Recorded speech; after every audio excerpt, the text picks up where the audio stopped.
Good morning, everyone. This is TaraLee Live, and we are live on YouTube. Oh my God, do we have an amazing show for you today? I'm here with my awesome co-host, Drake, who's joining me from Canada, as always. And we have two other guys joining us, one from Washington, and the other one is down from Oregon. We have the Mushroom Guys and BlessCoastSeeds joining us this morning. How are you guys? Good. Happy to be here. Yeah, stoked to be here. Having a good morning. We're happy to have you, that's for sure.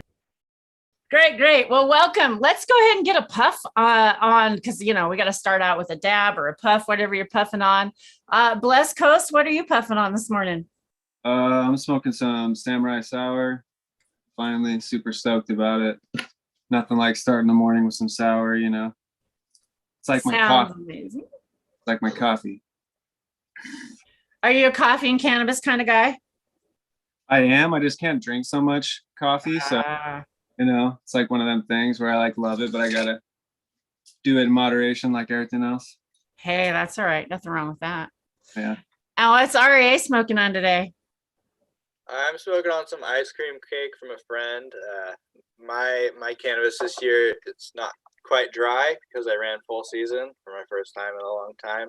But the silver lining around the cannabis market right now is I was able to get a really good ounce of weed from a neighboring depth farmer, and yeah, it was very affordable for the quality.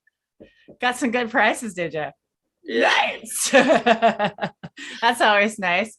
What am I going in on? I don't even know what I'm going in on this morning. Let's go on the sour apple. I'm going to go in on some sour apple, and I'm going to mix it with a little bit of this CBD isolate I got going on.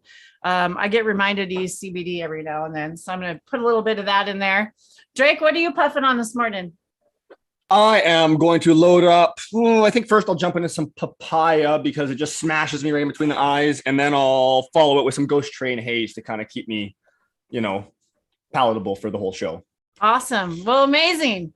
Well, thanks everybody for joining us today. If you're tuning in live, make sure you have it on live chat and not top chat so you can follow along and not miss any comments. So let's share these guys' Instagram pages really quick. So the Mike, how do I actually say your name? The Mikeite, how do I say it? Mycophyte. Myco is in mycology. Phyte is in phyto plant. Mycophyte Solutions. I always struggle with that one. That's a hard one for me, but I got it now. Good. Okay, so let me share your guys' Instagram. Make sure you guys go over and check these guys' Instagram pages out. It was really awesome. I hung out with these guys down at the Auto Flower Cup, or over at the Auto Flower Cup. Just right here, we had that was back in August. God, we had a great time. Good thing you guys were there to take that mushroom class and show us the way. Also picked up some seeds and stuff from you guys. So it was a really, really good time. And then we also have BlessCoastSeeds on this morning. Here is his Instagram page. He is a breeder here in the Pacific Northwest, here in Washington. Actually really cool. I didn't know he worked a lot of behind the scene things with Sub. And we got to talk a little bit about Sub the other day. And so that was really cool. I got to hear from someone that actually worked with Sub, and because I didn't know Sub, I didn't get to meet Sub. So it's really cool. Nice to have these guys on the panel today. I'm really looking forward to the conversation. So where do you want to start? I'm going to let Bless Coast start. Let's just do it. Bless Coast, start with questions. Do it. Let's jump into some compost and things. Let's do it. Yeah, let's do it. So when you're doing the composting, is this mostly for outdoor light depth situations? Have you guys done any trials indoors with the compost yet? I wouldn't say we do trials, but from some of our clients and what I'm not much of an indoor grower. I'm trying to get into it, but Brandon and Kyle both do indoor. They are slightly of the go to a soil company that's making it commercially for the indoor. They're of that thought, only because of pest pressure and the insects when you're indoors. It's so much harder to have, those predator insects for the larger, those larger insects that come in the compost. So I want to get into it because I'm a lot more of the, call it the pure mindset, the DEM pure, where I do want to have my soil do most of the feeding. I want to have an active biology in my soil. I want it to be actively breaking down as I'm growing. And that's very different from the backgrounds that Kyle and Brandon are from. I mean, they're into compost, they're into endophytes, and they're very knowledgeable as far as fungi and bacteria goes. But using these raw materials and getting this active breakdown, I would like to get more into it, but I'm not much of an indoor grower yet. So that's where I'm at. Yeah, because that's the thing. Like, I really like the whole concept of, you know, initiating nutrient cycling at like a high enough rate that you can get through these really quick indoor cycles. But, you know, for a lot of these people that don't use like, you know, soil beds, and they're not reusing soil, and they're using like these engineered mediums, you know, like I am, because I'm just in a situation where like I can't really move a giant, you know, 4x4 soil bed. And so I kind of got to use things that like I can use, which are like smaller pots. And so like I want to inoculate with, you know, a diverse set of biology. So like make like a compost extract or something like that. But something I always wondered about was how, you know, it takes a while for those like relationships to really form, you know, but especially with like fungi and the plant. So it's like how beneficial is it when I'm doing these really quick cycles to try and get this, you know, relationship and these big,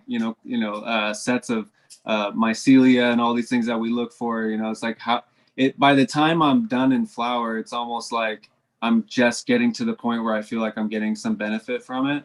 And so that's what I was always kind of curious about, like, you know, with doing like either bacterial or fungally dominated soils. Like, it always seemed to make sense to me to do something with bacteria just because it's so fast, you know? That's traditional agriculture. That's what agriculture relies on, is bacteria, and that is what happens naturally. Like the primary decomposers are bacteria and fungi, but it seems like the bacteria works a lot faster, at least the compared to maybe a larger strand fungi. We'll see a lot of compost and soil fungi being very vigorous and fast, but those aren't necessarily what you want in the long run, breaking down organic matter in your soil. Yeah, because it'd be interesting, but maybe if they could make a compost that had, you know, that was more predominant of that species for indoor growers, just because it's faster. You know, maybe if they're not reusing that soil, especially like an engineered soil, maybe they're just like throwing it in like the vegetable bed outside, like I am. You know, maybe it'd be a quicker deal. You know, to get something going. I think that is what you have to expect from a compost fungi. Is it's going to be a little bit faster because it's there after a thermophilic process and it's breaking up the rest of what's there, rather than a thicker fungi, a more rhizomorphic fungi. That's less likely to pop out of nowhere from a compost pile, and that's okay. I think that's more of the long-term breakdown, is having chunks of debris, maybe mulch, carbon basically being broken down by fungi, rather than the carbon nitrogen mix being broken down. Yeah, I think most people are just, especially if you're building your compost piles like I am, with like the stuff left over from your garden, the stalks, the leaves and stuff like that, you're gonna have so much nitrogen from that, you know, that's, for me, the hardest thing to do is like find a good carbon source that's around me, that's accessible, that's pre-chipped. Like, that's kind of the hardest thing for me, that like, you know, I actually want to use it because I know where it came from. I'm not worried about it being contaminated with something, you know. It's one of those things. So that's another question. I was like, do you guys have like a main carbon source that you kind of start all your piles with, or is it something that you kind of use what you can find from, you know, areas that are good around you, or how's that go? It's somewhat seasonal. There's some things that we like to use that you can't get in the middle of summer. For the most part, we like to rely on the dairy manure. Has a pretty good balance between carbon and nitrogen already. If you give that time, that balances out pretty well. And let's see, we got a comment there. And then if you just use something that's pretty balanced as your base, you can kind of manipulate it as you want, slowly, because if you're dumping a bunch of wood chips in a hot compost pile, it's going to heat up a lot, and it's going to take a while for those chips to fully break down. So as much as I love wood chips, I think that's more of a large compost or long-term compost pile kind of thing, because they're mass. Yeah, Would it that makes would a lot it of depend on also depend on obviously the size of the chips, right? So like if you've got a like is there better chippers that maybe chip them smaller, or I mean kind of stuff like that. Real quick, and I sent you guys, there's a little question in chat. I'm just copying pasting. If I see any questions in chat, everybody, thank you for all your questions. If you do have questions today, I'm just going to copy and paste them and we'll fit them into as we go. So that was just a question from someone in chat. They were asking about how to reuse their Pro Mix if they didn't want to just throw out their soil. Like, how can they re-amend that? We're going to get into a lot of that stuff today. If you want to tackle that whenever you want to go for it. Thanks, guys, for joining us. And again, remember to have live chat up, everyone. Go ahead. Cheers, Sammy. Please like and share. I was just going to finish responding to Blessed Coast. I really love the maple leaves that we're able to get at this time of year. And maybe some of them, I know some companies scrape it right off the road, and that might be a small amount of contaminant. I'm not concerned about that level. I think any industrial operation will probably have that level of contamination from some sort of equipment. Or there's cleaner sources you can get maple leaves from too. But I really like that as a carbon and as a mineral inoculant. So you say maple leaves, like maple leaves exclusively, or like it's just because you have abundant of maple leaves like there? Well, they're very abundant. That's why I say maple leaves. Any deciduous leaf will be pretty good. I know alder leaves are a little more firm though, so I would assume that would take longer to break down. Where the maple leaves are just this soft brown thing that tears like paper. Yeah, as long as it's dry enough, then it should be mostly carbon, right? I mean, as long as they're dead, it seems like it's probably a good thing to use. Another thing that I always think about too with the compost too is like you have all this bacteria, you have all this fungi, but it seems like predators of the bacteria and the fungi are really like a huge deal, right? Because they're kind of what are like solubilizing and getting the mineral content of the bacteria and the fungi available to the plant, right? And so I always think like it'd be cool to get a set of compost that you knew was like really high in those predators, so you could just inoculate I think like a fungal or a compost extract that's like for strictly nematodes, like bacterial and fungal feeding nematodes, something like that. Yeah, we've definitely played with stuff like that, and that is sort of the Elaninium idea. Is rather than adding the compost, you make an extract of it. A lot of times, if you have a lot of fungi, you have fungal feeders too.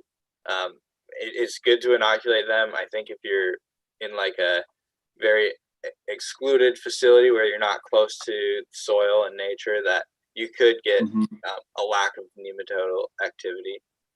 Hey, Brandon. That's what the indoor, because it's all so engineered, the mediums. Hey, and you're inside that natural biology jumping in there, Hey, you've got that right. And hey, we've got Brandon just hopped on. Got him here. We're happy to have you. Hopefully you can hear us. How are you doing this morning, man? I'm good. I apologize. I'm so late. Totally. Hey, Brandon, we're We've late. We've all had a slow morning. Yeah. We're good. It's okay. Totally good. I hope you're ready and situated. We figured we'd go for about an hour. We just barely started, so we're ready to go. We just got into questions. Blessed Coast, he's up from up here in Washington. He was really wanting to meet you guys. We kind of had a conversation with Dragonfly also about you guys talking about composting at the Oregon Country Fair. So we're really going to dive deep into some stuff today. So go ahead, Blessed Coast, and Aria, you guys were talking. I'll let you continue. Should we answer this question about? Go for it. Yeah, please. Yeah. Thank you. So most soil mediums are largely peat, cocoa, perlite, and the nutrients will get washed out and used by plants. So I would choose what kind of amendments you would want to use and you could mix some in. You could top dress them. Compost would be a good thing to use there. I personally think that most pre-mixed soils are they're a little light and fluffy for my likings, and that's okay for indoor growers. I think that there could be more compost in it for indoor growers. The compost tends to help moisture stay in the soil rather than just running through it. Makes it more of a sponge, I guess. Similar to the peat and the cocoa, it's just a slightly different medium.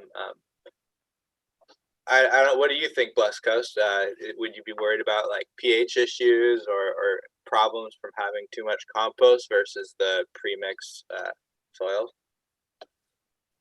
Yeah, well, I think those engineered soils for sure are just somewhat, they're just completely different than what I mean, the goal of them is different than, what you're trying to achieve outside when you're talking about soil building and reusing soil and increasing that biology cycle by having plants growing in it. I think that's the idea. And when you're doing indoor, it really, I mean, for me, like I was saying earlier, I just can't push around a 4x4 bed, or maybe in my grow situation, access all the plants in a 4x4 bed. So I end up using these smaller pots and excuse me, also trying to do quick cycles, because indoors you just don't have that natural set of biology that you have outside to help protect you against like problems. Things get out of control really quickly because they just don't have natural predators to keep them in check. So when you're indoors, and you're trying to do these really quick cycles, it's just different for me. I don't tend to reuse my soil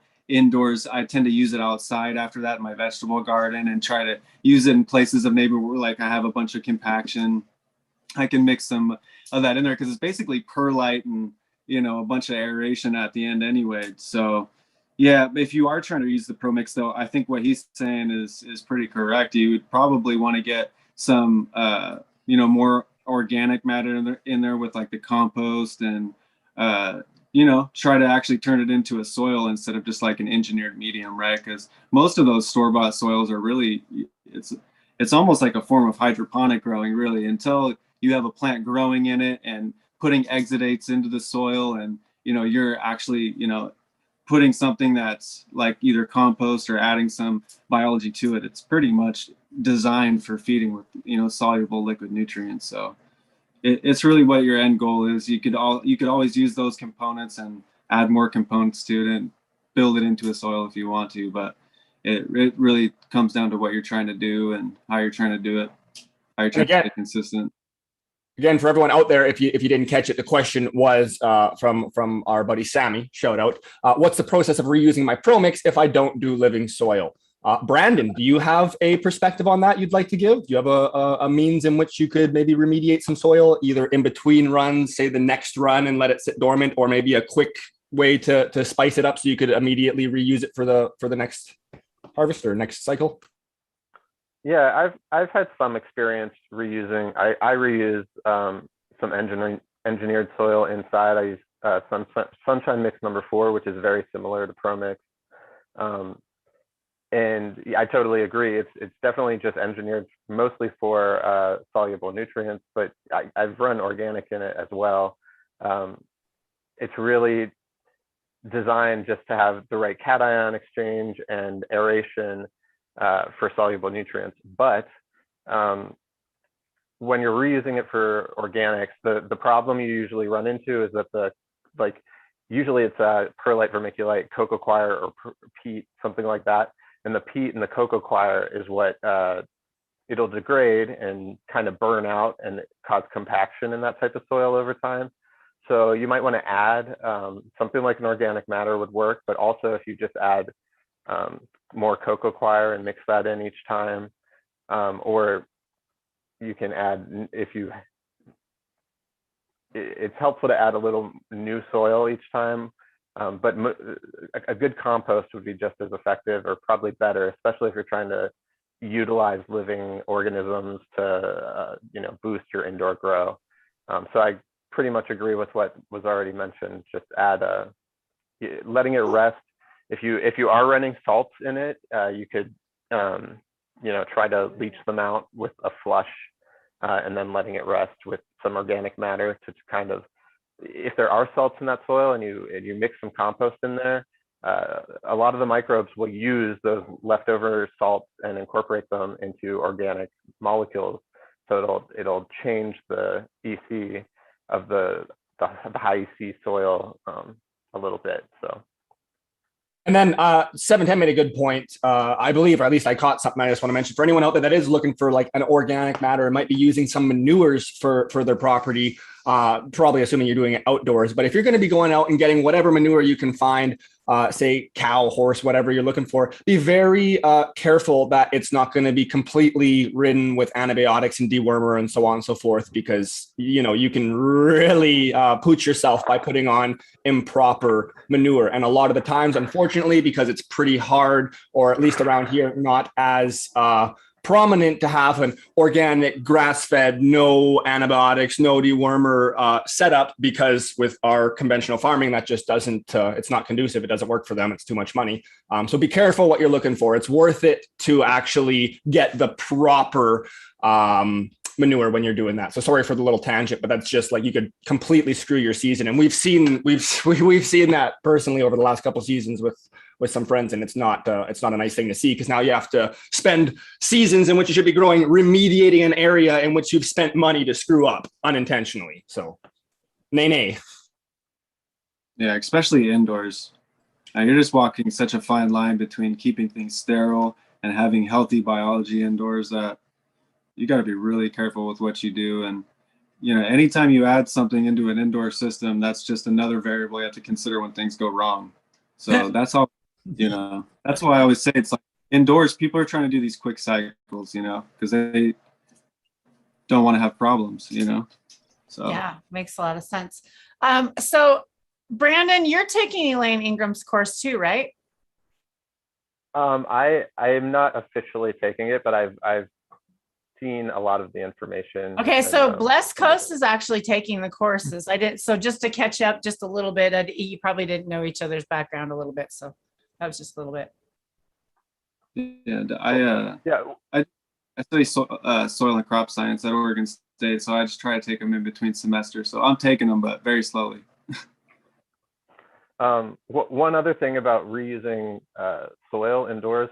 So if you're going to use it to put seedlings in, when I use it, I always pasteurize or sterilize my soil like old school in an oven, and then reintroduce some beneficial before I put seedlings in it, because especially indoor soil, you don't have this robust microflora, and you're more likely to have pathogens that are going to kill seedlings if you put it directly into that soil.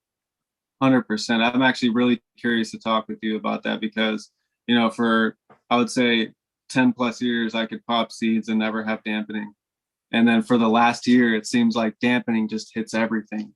And I've gone through all these different methods of using a really sterile, just like totally sterile cocoa from the beginning, and doing everything with gloves, almost like I almost need a laminar flow hood, like I'm doing mycology, it seems like, because it's like in the air. I've treated it with even pure hydrogen peroxide straight from the bottle, to try and save some like genetics that I really didn't want to lose, and I was able to save some of them multiple times. But it just seems like dampening is such an issue in engineered soils. And it's exactly what you're saying. It's like, I was using the squatter analogy, it's like there's nobody home to keep the bad guys out. So the bad guys just walk into this empty house, and it's perfect for, what's conducive to them, especially if it's been used a couple of times, like you're saying, and there's less oxygen, and the porosity is, smaller, and things are compacted, and probably has, some of those not good bacterial glues that makes everything hydrophobic, and, just turns into the, I call it like the Sahara Desert style, and yeah, it's just one of those things where it's really sketchy to do seedlings in it. And so I was thinking along the same lines as you, is just maybe put it in the oven and completely sterilizing it, or is there anything else that you're doing to get past that? That's generally been my practice with it, is put it in 170 in the oven for 2 hours, and then when I take it out, I usually mix something like some EM1, or I've used like photosynthetic plus, or something with some like non-pathogenic organisms in there. to take up residence after you kill out those bad things. Yeah, And the aeration from the microbes is pretty sufficient, really. Even just the lactobacillus and the bacillus, very ambiguous. Those seem to do a lot. And then the leaf surface. So like, I think if you have a healthy leaf surface, incorporating that into the new plant growth is probably, I haven't done trials, but I'd say it's pretty essential in making those endophytic relationships. That is a struggle to introduce because you're getting new soil every time. You're able to introduce them at a seedling stage, and then maybe having that same set of microbes throughout. So I guess adding the same thing throughout the cycle should yield a pretty strong endophytic relationship. I've thought about that too. That's something else that I was curious to ask you guys about is, making compost extract, or just like capturing the healthy biology in the rhizosphere of the leaf, like what you're talking about, and trying to use that to inoculate that sterilized medium. That's something that I was really thinking would be, the best to do, but I'm also not at the point where I trust my compost enough that I wouldn't be also adding something that would cause dampening. And I'm also increasing the, endless possibilities of what it could be at that point by adding such a diverse amount of biology. And so, yeah, I think maybe inoculating the seeds or using like something that's more generalized to like a certain set of known biology, like EM1 or recharge or whatever it is, I've just been curious about treating the seed and treating the medium, what success you guys have had fighting that off, because it seems like dampening is becoming a bigger issue. And I know that like I've been using it in my own selection pressures, like in my breeding, as, anything that dampens, obviously you're not going to breed with it. So it's kind of a natural pressure, I guess, that's been, applied in my, my breeding. So it's just seems like it's becoming a bigger problem, at least for me, personally. Yeah, so one thing about that, I've actually done some trials trying to inoculate seedling trays with botrytis and things like that, and selecting seedlings based on that. And there is some correlation between seedling resistance and mature plant resistance, but it's not total. And a lot of things that can handle a lot of things that are going to be killed off as a seedling will be totally fine as an adult plant, just because they have more genes that are being expressed as adult plants and things like that. So you can select for major resistance genes as a seedling, but like something like damping off might actually be beneficial in your soil for a mature plant, because the mature plant isn't being affected by it, but it's still acting as a decomposer and cycling nutrients in the soil. So, seedlings just aren't fully expressing their resistance. But it is, I do agree, there's some, and it needs some more research, whether it like more trials, whether how fully it transfers to adult plant resistance. But I think that's an interesting method to try to select seedlings. Yeah, I think it's like, for me, I'm more interested in having it affect the seedlings, because I just want seedlings that can survive dampening. That's really the idea. I mean, it would be awesome if it correlated into a mature, resistance. That would be great. But like you said, it's really hard to say there is a correlation there or connect any of those dots without doing trials and data, which is cool that we're going to be able to start doing that. I think times are changing. I think there's new research coming out. I'm sure they'll do that. Yeah, and if it even just the seedlings, if it's a real effect and not just random chance which ones die, that's like a great way to select for seedlings. I'm sure there is. Nature has a way of figuring it out. Look at that. Yeah. Out of the science, out of the shadows come 710. Everybody, cheers, beautiful people. Hey. Hey, 710. Love the topic today. Sorry, I don't want to interrupt too much, but keep going, please. Out of the sciencey shadows. Exactly. Well, I think it was we kind of got it right at a good break. So I was we're gonna definitely say happy. it's about time that Bingo normally yells bong rip in That's chat. what I was thinking, You know, Tara. that's it. That's what I was Yeah. I'm gonna say dab time. Let's all hit it. Welcome 710. Nice to see you here. It's awesome to have you, my friends, and REA and Thank you, as Brandon always. and Blessed Coast. It's really awesome to have you guys on the panel this Yeah, morning. this is So an good to see you. incredible Yes. lineup. I'm thinking since everyone else got a nice rundown through it, and we're not too far past, we're not jumping back too much. 710. How would you remediate a pro mix or just a soil that? Sorry if you got something on the background. Oh, no, it's all good. But no, how would you Wife was remediate? just about to interrupt, but yeah. How do I remediate soil? Like a indoors? pro mix specifically, if you were going to reuse it indoors, was the question. How would I reuse a soilless medium indoors after it's been recycled? I mean, if you're using an organic system, I mean, you can just till it, right? Like it's not, I mean, just remediate and till, and then eventually it'll build up the exudates, the organic matter and all that stuff. And that's meaning like if but you can also organic, help that. Yeah, if you're using organic inputs. Yeah, and if you're using salts, I mean, I'm not a big fan of reusing. I mean, I use cocoa, but if you're using peat, that's not a really sustainable resource. So it's great to reuse it, but running some flushing, some of this, what is it called?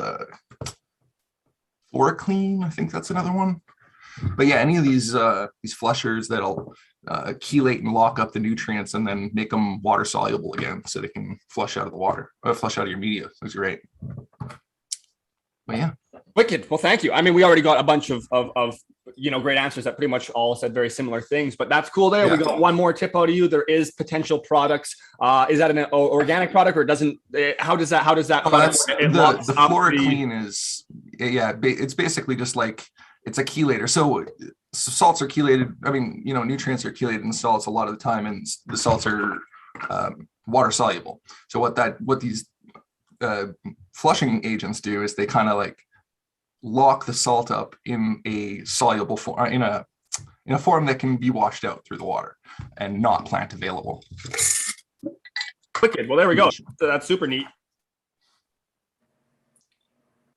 Definitely don't use that outdoors for ecological. Yeah, definitely. If you're running salts indoors in pots, that's one way you can reuse your soil. But I mean, it's always great to use cocoa because, like, if you're running salts, it's a lot more forgiving of the media. It's more of a sustainable resource. I mean, cocoa, it's a byproduct of another industry, right? So it's a great product. Yeah, it always surprises me how many new soils come out and they're still using peat. But that doesn't surprise me because it's something people know and it works, so they sell it, but it's just it's a fantastic media, and it's a great media for building a soil on. Like, fantastic for that. But we're just ripping up the land up here and just sending it elsewhere, putting in bags and sending it around. It's like and it's not even like we're getting beneficial bacteria because they like cook the whole thing and then they add in some shit. Well, not only that too, it's like it's formed, I think, in a zone where there's no oxygen. So I think it's formed in an environment. So it kind of doesn't make sense, to use. Yeah, I mean, it's an extremely acidic area, right? Like, yeah, it's a bog. Peat bogs are known for being extremely acidic. So like a lot of stuff can't grow there. So it doesn't break down the material, and then you can use that for growing your plants or whatever. Better than rock wool, but I don't want to hate on shit. Yeah. We won't go there. I'm not a fan of rock wool. It's not Hey, at least you're growing. If you're growing, I'm happy if you're growing. That's all we care about right here. You just grow. Yeah, try to be as conscious as I can, but I guarantee you that sometimes I still use peat products, and try to get by. It's not like, no one's perfect, it just doesn't. Yeah. Well, it's funny. You got to do what you got to do, right? Everybody has their own situation. All this stuff gets shipped around so much. I think that's the main thing against cocoa, but I think that's what's so cool about finding the raw materials around you that you can use. And if you don't want to incorporate the compost directly, like incorporating the compost to something outdoors, and then when that is a healthy environment, going and harvesting some of that healthy soil from outdoors.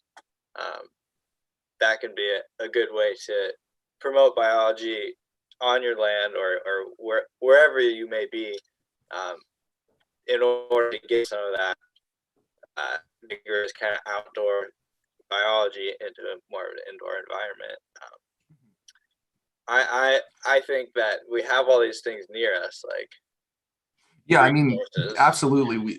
If you can use the stuff around you, go for that. I mean, but there are a lot of issues that can come up with using, found stuff like root feeding nematodes, pathogenic fungi, pathogenic bacteria, all this shit. I mean, it's very possible.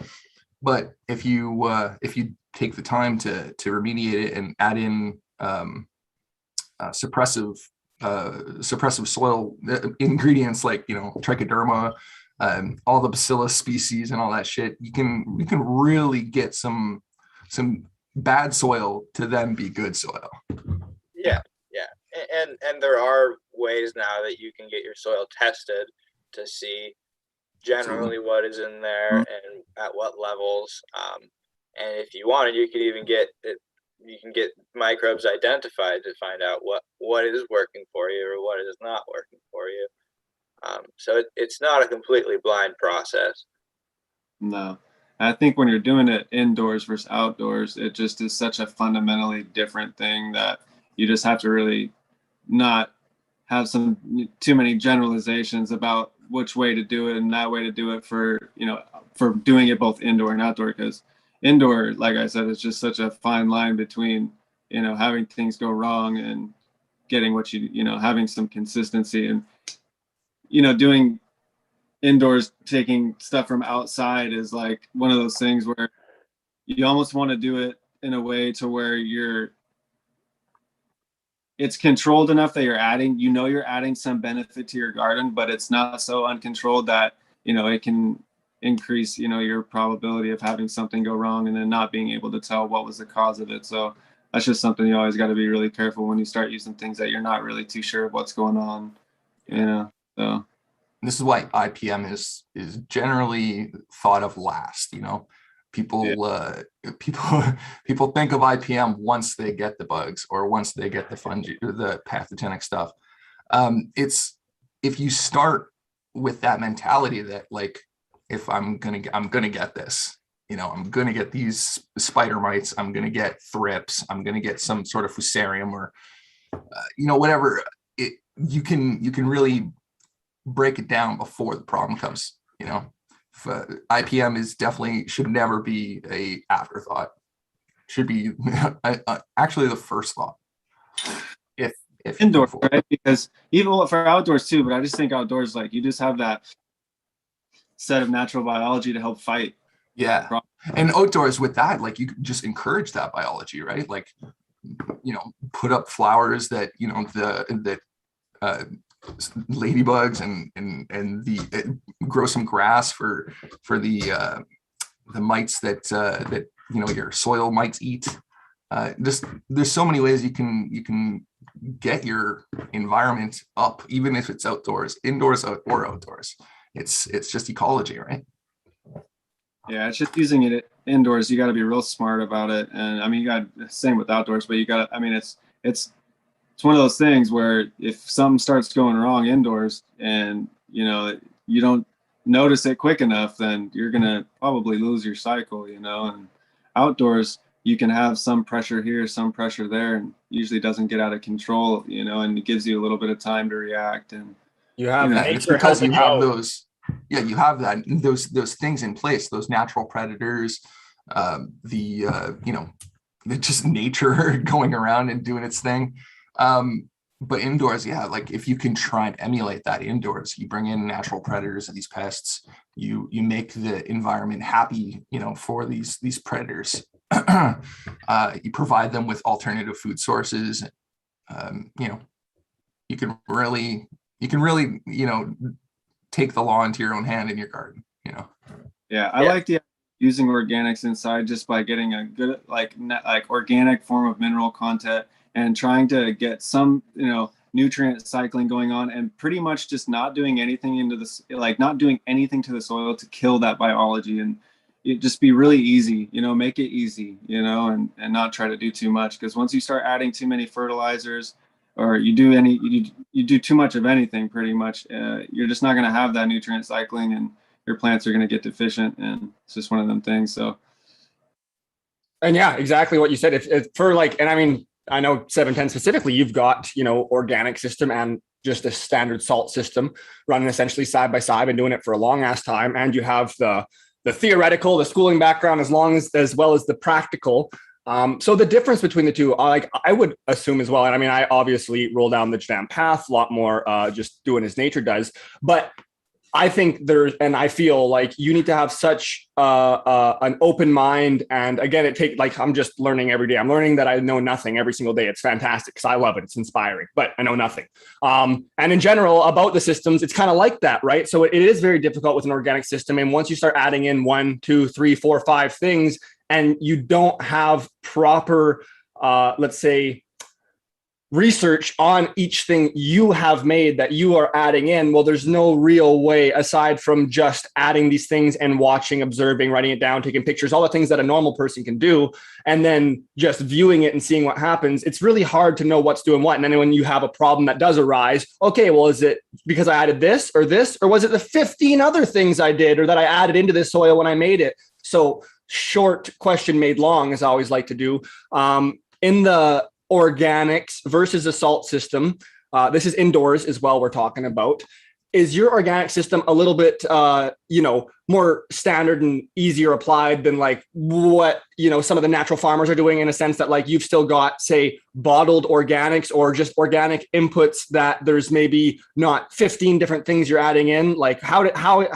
How have you found the comparison, I guess is my question, like a salt system versus organics? Would you lean and say, yes, the salt is a lot easier to just learn and fire, or would you say organics, or what's your stand on that as you're doing salt systems are super easy to work with. There's a formula on the bottles you can buy. You just add this much of this, and you may not get the best growing plant, but you're going to get a plant and you're going to get a product at the end.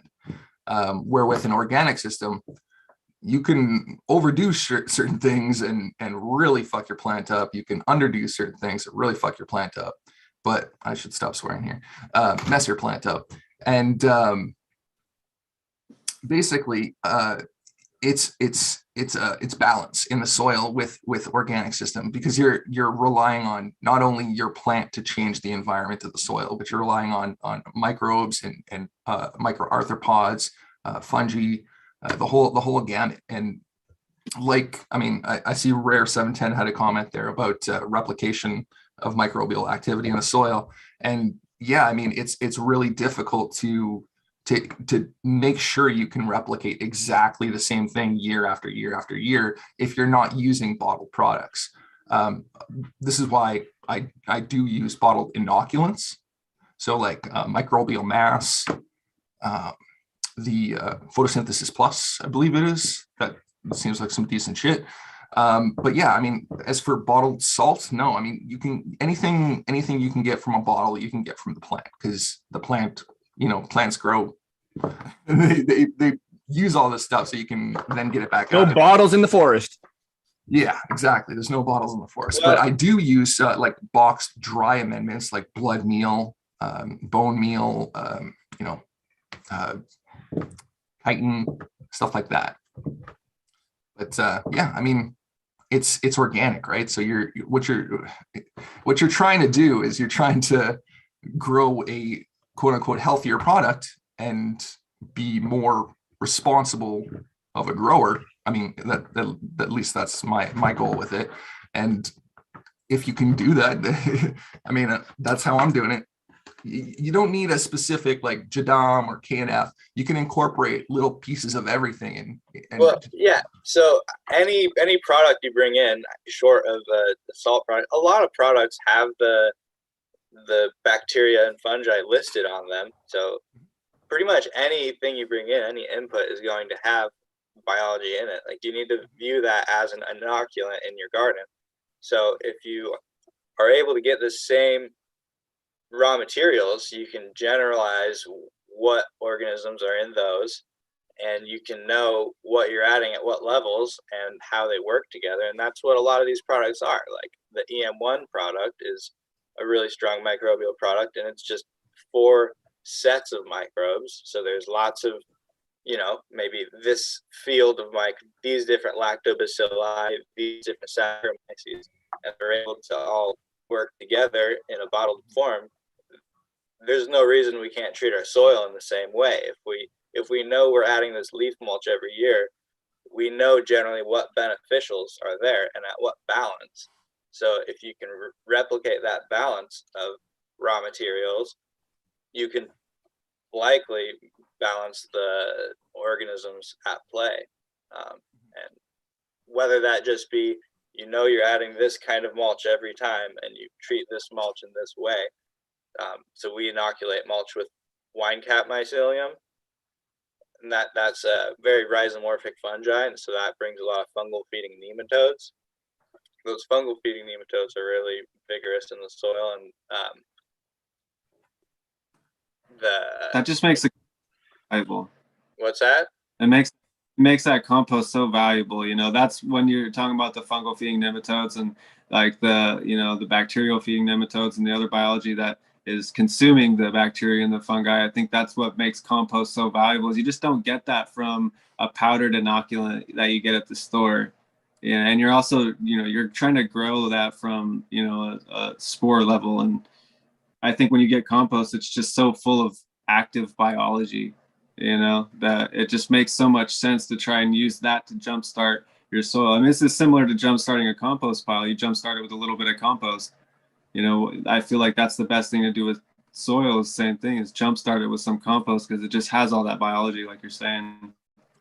And if you were going to add plant matter, whether you're growing cover crop indoors or outdoors and applying that raw plant matter to the soil, you'll then get other plant feeding nematodes, plant matter rather than root matter. And that's what you want. You want things to be breaking down the raw materials in the soil, whether that be your cocos and peats and compost that's in your soil mix, or raw materials that you add. So if you're not, I guess you need to be careful what you're adding and add a balance so that any potential pathogenic organisms have a set of beneficial organisms there to take up the space. And you're going to have soil mixes often have non-beneficial organisms in them because nothing's perfect. It's made out in the environment. Nothing is perfectly sterile. There's going to be things in the compost. I guess some soil mixes don't have much compost and they're more reliant on the nutrient release. I don't know. There's pellets, but there's other slow release things that you can add. It's the organisms that you add that's going to determine the breakdown of the soil. And I just pulled the numbers up off the top of my head because and that's the worst thing for me to do, because my memory is garbage. I write everything down, have to be really, analytical and labeled. Otherwise I forget it as soon as it's happened. But from my recollection, I wrote it down too, just so I don't already forget what I recalled, because it's that fast sometimes, like a goldfish. It's impressive. But I believe it's 2 liters per meter squared organic matter, so say worm castings. 1% of the wet weight I remove from the soil, be it outdoors or indoors, re-added in salt. And we have like our C90, like very specific, not just like table salt. And then I have a kilo per 3 meters squared of rock dust. And that would be kind of what we would add in. But again, it's very based on, and then, like, I'm going to come and re-amend those numbers. So I'm sure I screwed something up. We'll have people here on the back end going, what did you just say? So I'll come out the next show and fix that if I'm wrong. But what I'm trying to get at is we do have quite specific amount that we can re-add to the soil based off of the solely Jadam practices, which we're trying to really give a good rendition next season. This year was just kind of playing around, and then next year we're really going to go at it because I'll have all the inputs, and it is quite repeatable because even all the say plant, like the additional liquid fertilizers, there is reports back on all those. So if you can make them in the same manner in which Young Sang was able to do and get the testing on, it's going to be a bit different. It's not going to be the same. You have different inputs for what you're making and yada, yada, yada. But you're going to have a rough idea, and then that can use it as parameters, repeatability. And then if you're adding in those specific numbers of exactly the wet weight of what you're taking out each season, and then, you know, working with your cover crops, your companion plants while your crop's growing, there's at least a way to kind of ensure it's not getting any worse. It might get a bit better on you. So I might end up with a little bit nicer product, which is, damn it. So I was wondering, did Bless Coast want to go in and talk about the Oregon Country Fair? Did we want to talk about the mushroom thing with that? I find that very interesting. Or did you have some other questions? Because I know you were really looking forward to talking to these guys. So I'll let you continue if you want to go on from that subject. I actually know nothing about it. That's why I was curious about the little mushroom fair or whatever that.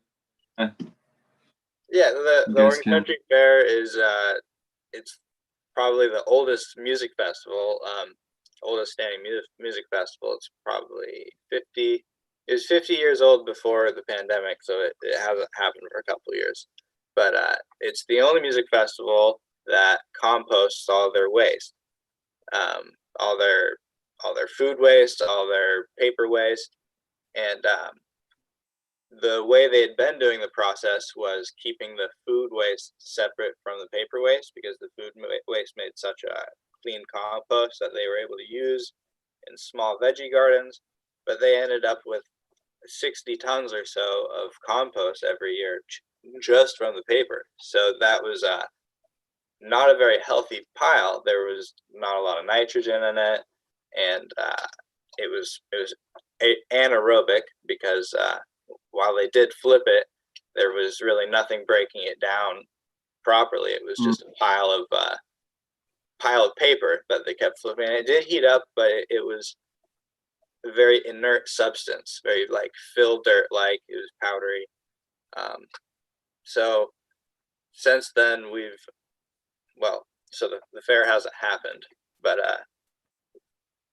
the last fair that happened, we added EM1 to this paper compost, and that's really all we did during the flipping process. And it while it didn't increase the nutritive qualities of the soil, it did break it down further, and it prevented all the anaerobic smells and fly pressures. So that was really cool that we were able to do that at such a large scale. And it was able to be added into their current processes very easily. So that was awesome.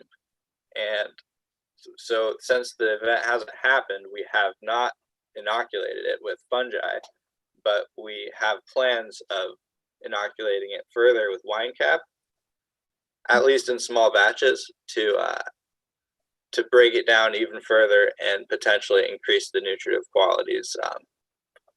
And this next fair, we're planning on adding the food waste and the paper waste together. So that's going to be a much healthier pile already.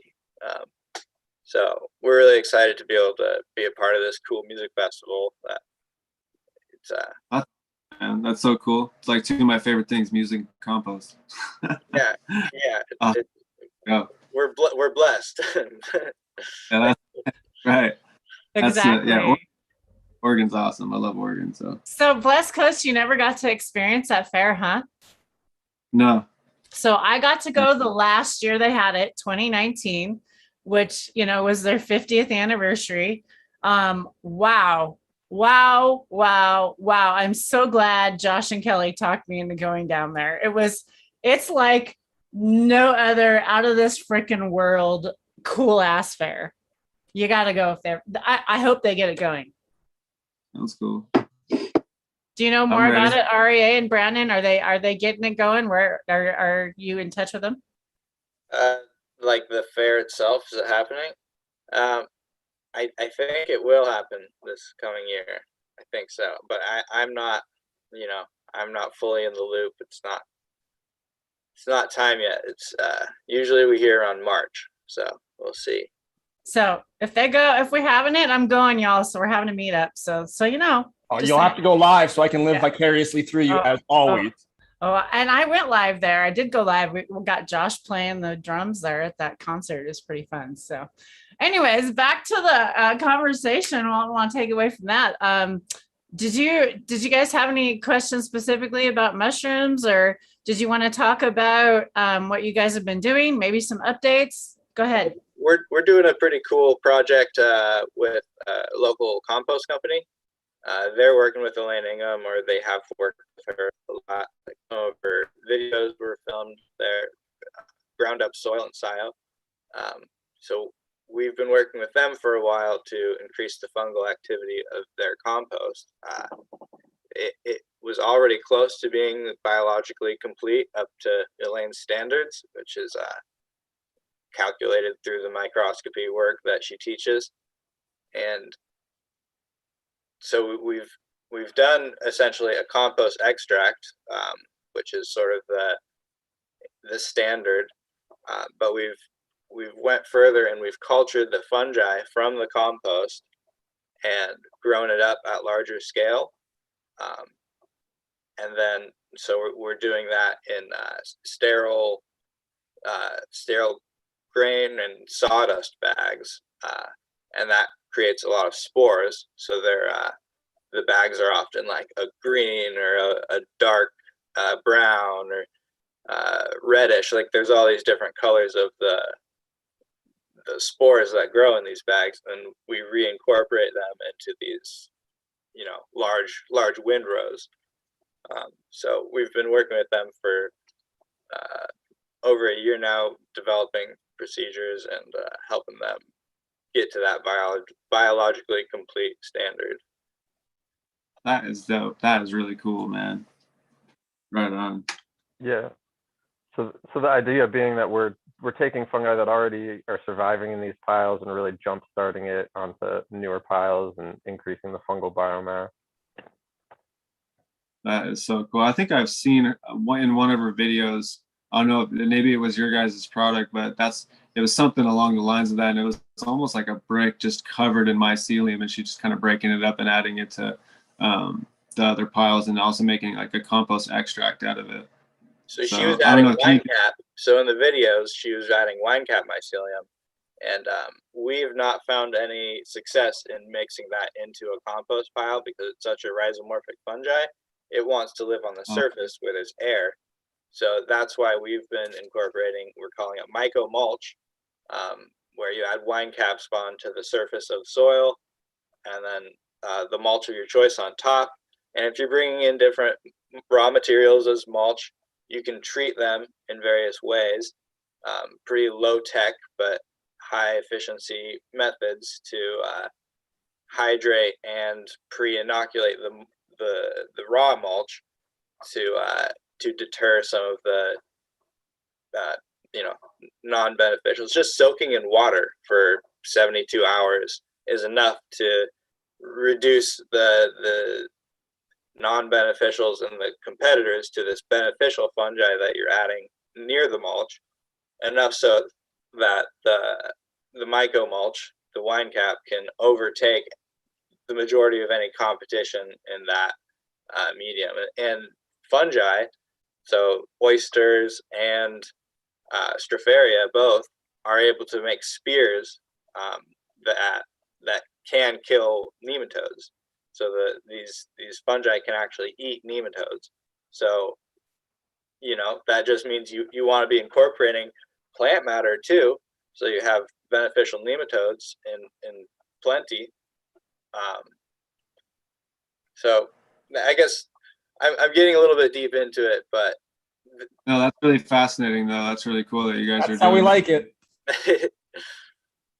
Yeah. Have you guys seen any like correlations in quantity or quality of any of the stuff that you guys are growing with certain species, or is it like more like a resistance thing, or it brings more biology, really. Even though you're adding one species that's able to house all these other fungal feeding organisms, different fungi, bacteria, even insects. So a lot of centipedes. They eat the fungi, and then and then the transportation of water in that mulch layer is able to sort of be a slow release for water and exudates, where a less glued together soil, I guess, because the fungi really kind of incorporates the soil into a brick, might be more of a flow through type soil. So by mulching, you're able to sort of make it a sponge layer. It works really well with drip too. I don't like to solely rely on drip, but or blue mats. So that makes it applicable to indoor too. If you could just like make like a 2-inch or 3-inch like top dress of it, like you know, like kind of what you're saying, like mulch at the top of it, because you know, that's for me, it's like once you're indoors and you're in like a smaller pot, you've already got a plant, you can't really mix anything into that soil anymore. I mean, you can maybe scratch it into the surface a bit, but you know, you're not really gonna mix anything in there. So something that, you know, I've always done is just add some compost to the top. It's like a little top dress, but sounds like that mulch would be really cool because you could know exactly what you're inoculating for, and you know. So I would do both, you know, compost and mulch. Yeah, sure. Does it actually have a fruiting body, like, or is it just the mycelium that you see? It does eventually. You may or may not get fruitings in a cycle of your cannabis, but it does take like as short as 3 months to get fruit, and generally like it fruits in slightly colder conditions.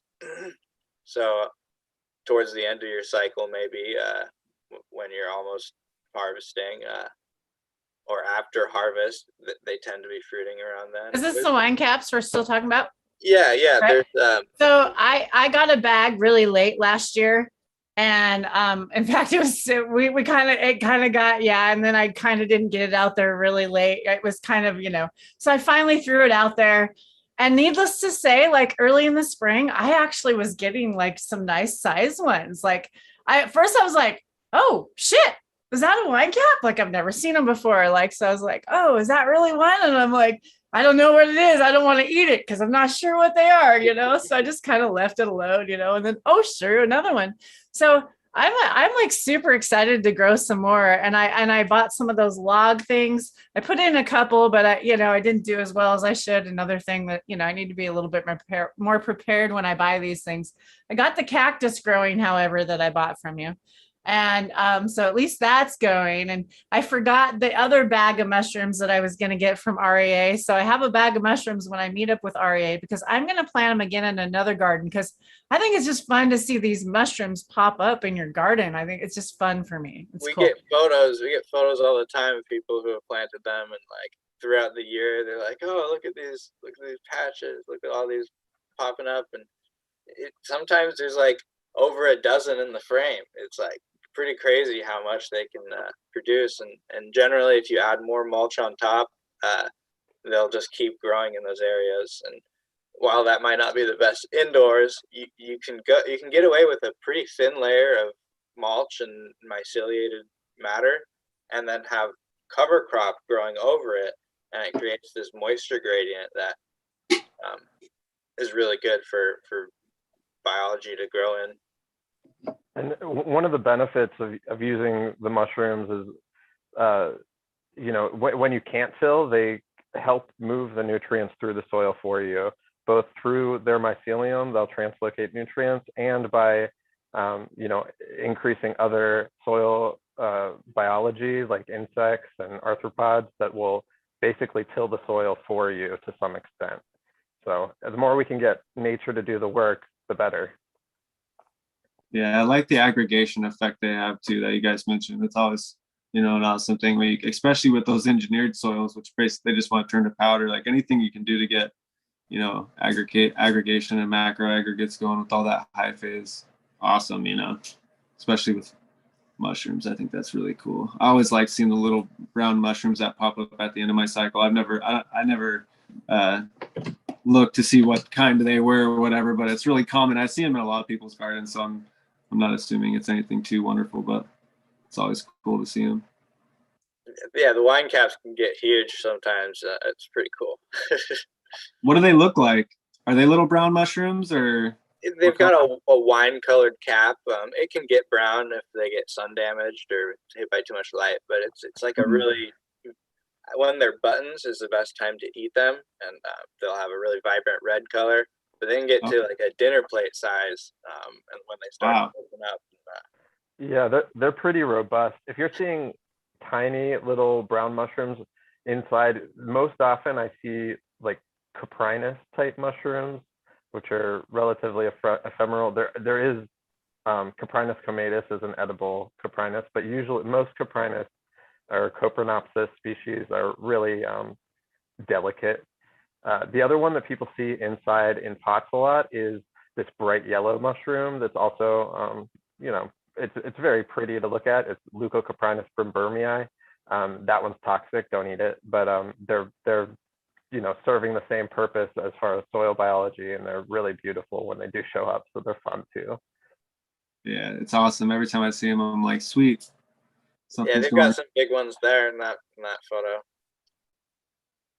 Yeah, that's really cool. I've never seen anything like that pop up in one of my pots, so that's for sure. You said they take about 3 months to fruit, though? 3 to 6. This is a remediation project that we're doing with them. Yeah, you guys are doing some really cool stuff. Yeah, it just grows so vigorously. Wow.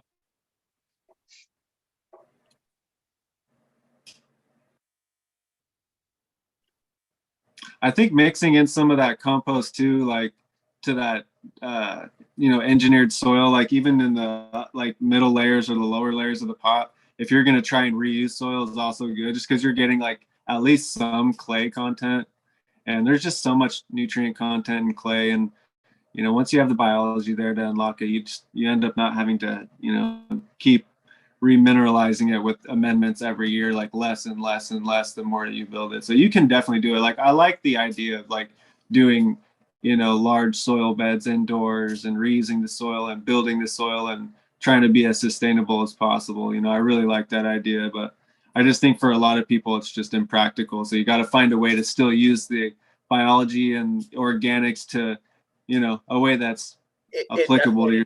It seems harder. There's some people that do it really well, adding minimal top dress throughout cycles. First that comes to mind is Green Life Productions. They're really good with their continuous cycle. I don't even know how many, probably over 15, I think, cycles, and there may be over 20. I have no idea.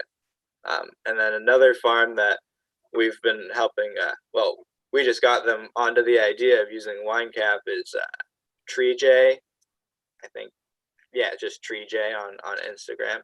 He's got vertical beds. So he's got these, racks of beds with like LED lights, and he's able to grow a bunch of no-till cannabis, and then he's got the good mulch and cover crop layer. He seems to be really crushing it over there. So it does seem harder, but it's been done. Can Essentials is able to do that in a greenhouse setting, but that's, you know, closer to the outdoor. Which I think light depping honestly is going to be the future of commercial cannabis anyway. I mean, it is that's what all the large companies do, you know. So yeah, it's going to be interesting, man. I just think if you can find a way to make it work for you and not be too crazy, it's just, you know, that's the best way. Because sometimes they're like, oh, I'm going to get a, you know, 3 foot deep 4x4 bed in my tent, you know, and then you realize that your floor is like this because the soil is so heavy. You know, there's just little things that I've learned. Yeah, totally. It's not all the same. Yeah. It's been really fun talking to you. Yeah, man. Yeah. So, you know, we've been almost an hour. I think we've been going about an hour here. I don't know. We're probably, I think we're right about there. And I wanted to really respect At these least. guys' time. Everybody is really busy this morning. Everybody's got Croptober going on. I hope you all have an amazing Croptober going on, by the way. Drake's got one. Go ahead, Drake. I sure do. I got to get my butt outside and get harvesting right away. We've been pushing it. We've been holding firm this whole time, and we've got some sunshine coming out. So I got about a week worth of harvesting to do in 6 hours or so, let's say. So that's going to be fun. But I got my good old boy Cam coming in. Hopefully he's on his way already. So I'll see him soon. But for anyone that doesn't know, because we are about building the community. Speaking of, you'd never know that Blessed Coast hadn't met these amazing individuals prior, and look at what a great show came from it. And I can imagine they're going to be reaching out and chatting because there's a lot of like-minded stuff going on here. But our boy 710 doing a giveaway, hip 4K, Congo S1. Check him out, check his IG out, follow the rules, and get in on it because that is a pretty awesome set of beans to have the opportunity to get, and it's a pretty awesome guy to get it from. So sorry to put you on the spot, 710, and each one of you on here, but thank you so much for coming on. We really appreciate it. Tara, take it away. Yes, we do appreciate it. Do you want to tell everybody how they find you, RA, the best way to contact you and what to do? We're definitely going to have y'all back again because this 1 hour was not long enough, I can see, because we have a lot more questions that we didn't get to in chat. And I know you guys probably have more questions. So we need to like start on time next time, but hey, so RA, how does everybody get a hold of you, and anybody else, any other final thoughts for the day? And then we'll go around. Yeah, you can contact us at Mycophyte Solutions on Instagram and mycophyte.com. And I think we have contact us page through the website, so that's a great way to find us. And we have a blog you can visit. It just has the one post right now. It's about planting wine caps. It's a pretty good post. And yeah, come check us out. Send us a message. We're consultants, so if you want help getting this biology kicking in your soils, let us know. Beautiful. And REA and Brandon are partners. There's a group of guys that work together on this system, right? There was a group of you that I met. Brandon, go ahead. I'll let you go ahead and talk about that. Yeah, thanks so much for having us. It's a group of 4 of us, so we all have a little bit different specialties, but we do fungal consulting and soil consulting, as well as genetics and general, plant growth. And then Sam, our other partner, does habitat restoration work. So if anyone has any hydrology or habitat restoration questions, he's the person to go to. And I really encourage people to use him if they have anything like that, because he's really excellent at that sort of work. And, everyone could use a little bit better environment, I think. And now, Sam's the one with the dreads and the kind of blonde hair, right? He looks like I think he has like a lion's mane. Yeah. He's so cool. He was so cool to hang out with at the conference. I'm so glad I got there and got to meet you guys there and hang out. Go ahead, RA. You're going to say something? Yeah, it was awesome hanging out at the Wildflower Cup with you. And I was going to say, I can offer DEM pure consulting. So anyone that wants to be certified, I can help them get certified through the Dragonfly certification. I had interned there previously. That was one of the things I've done in my cannabis learning career. And so if you're LinkedIn or want to be LinkedIn with that community, Mycophyte and myself can help you there too. And then just to mention him by name, the other person is Kyle, and he is a mycologist as well. He also does a lot of work with nutrients. So if you have any plant nutrition questions, he'd probably be our specialist for that. What's his page if he has one, or just Mycophyte Solutions as well? Is that the best for all of you? I think Mycophyte Solutions, you can contact all of us through. I think his personal Instagram is Kyle Kaczynski something. Mine is Growing Higher. And if you want to share yours, Aria. Yeah, I'm Nettle Juice on there. And also after the video, make sure you guys all come in and make sure we'll get your links in after the video so they can come back and follow you guys through Instagram as well. I'll make sure to get those posts on there. Brandon, was that all you had? Was there more you had to say? I don't cut you off. No, that's it. Thanks Okay. so much for having me again. Thanks. We'll definitely have you guys back. And Bless Coast. It was awesome hanging out with you. And I do want to have a show with you because we got lots to talk about now that I know more about you. Yeah, that was awesome. All right, Brandon, it was cool to meet you guys, man. You guys are doing some great work. I'm gonna check it out. I'm excited. And how does everybody get a hold of you? Let's hear about a little bit about you and how does everybody get a hold of you? Instagram's probably the easiest way, probably the only way, other than Northwest 47. If you guys aren't part of that community, come check that out. And we normally always plug Northwest 47. I'm so glad you mentioned them right here at the end. The Discord channel, Lemon Hoko. We'll be back on Wednesday with a breeders panel with Lemon Hoko. And if you guys haven't checked out that Discord panel over there, or that Discord over there, it's rocking. I say panel because it is panel going all the time. There literally is a group of people over there hanging out almost all the time. So if you want to come smoke a 420, you know, if you're somewhere and you're lonely, you want to see what it's all about, come hang out, come say hi. We'd love to have you over there. A great show today, guys. 710, how does everybody find you? Let's finish it up. Cheers all. Thanks for the invite. Great talking with you guys. Love to meet new people with similar interest in doing things right. Yeah, I'm 710 Canuck. Matt, you can find me on Instagram. Check it out. Oh yeah, all the links have been shared for the NW47 Discord. I just shared Lemon Hoko's link again. We'll try to share it every show. Just click on that, give him a little message, say you're interested, and he'll vet you and let you in. So much love, everyone. And again, one more time, appreciate the panel so much and everyone coming in to watch, listen, either now or later. We appreciate you all equally. So have a fantastic day, and I'll let Tara close you out. And one more mention, we do have a Discord channel too. It is all about natural farming, ultra low cost natural farming. So if you're interested in that, you can come join that as well. It's free. It's free for all, free for anyone to join. A great place to chat too.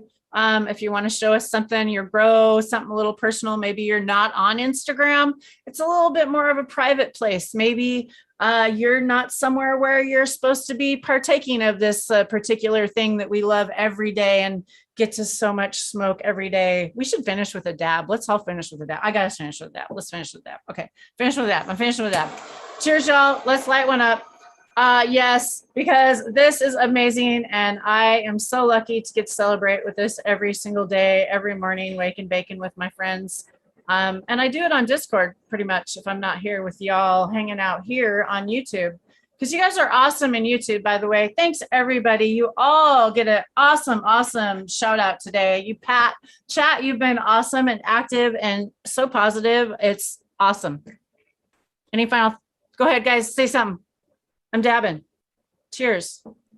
Yeah, well, I'll quickly jump in and say cheers to Green Goddess, Charlie's Farm, Gorski. Oh my goodness, DK Trades, that's me. Bingo Lombardi, Rare 710, John Maddox, Big Moinaz. I don't know if I'll get that one right. Dave, K4 Buds, every single one of you we didn't mention. Cheers again. We do really appreciate it. If any one of you panel members have anything else to say to close it out, feel free. But otherwise, I'm just jumping in on this dab. Peace and love, y'all. Have a fantastic day.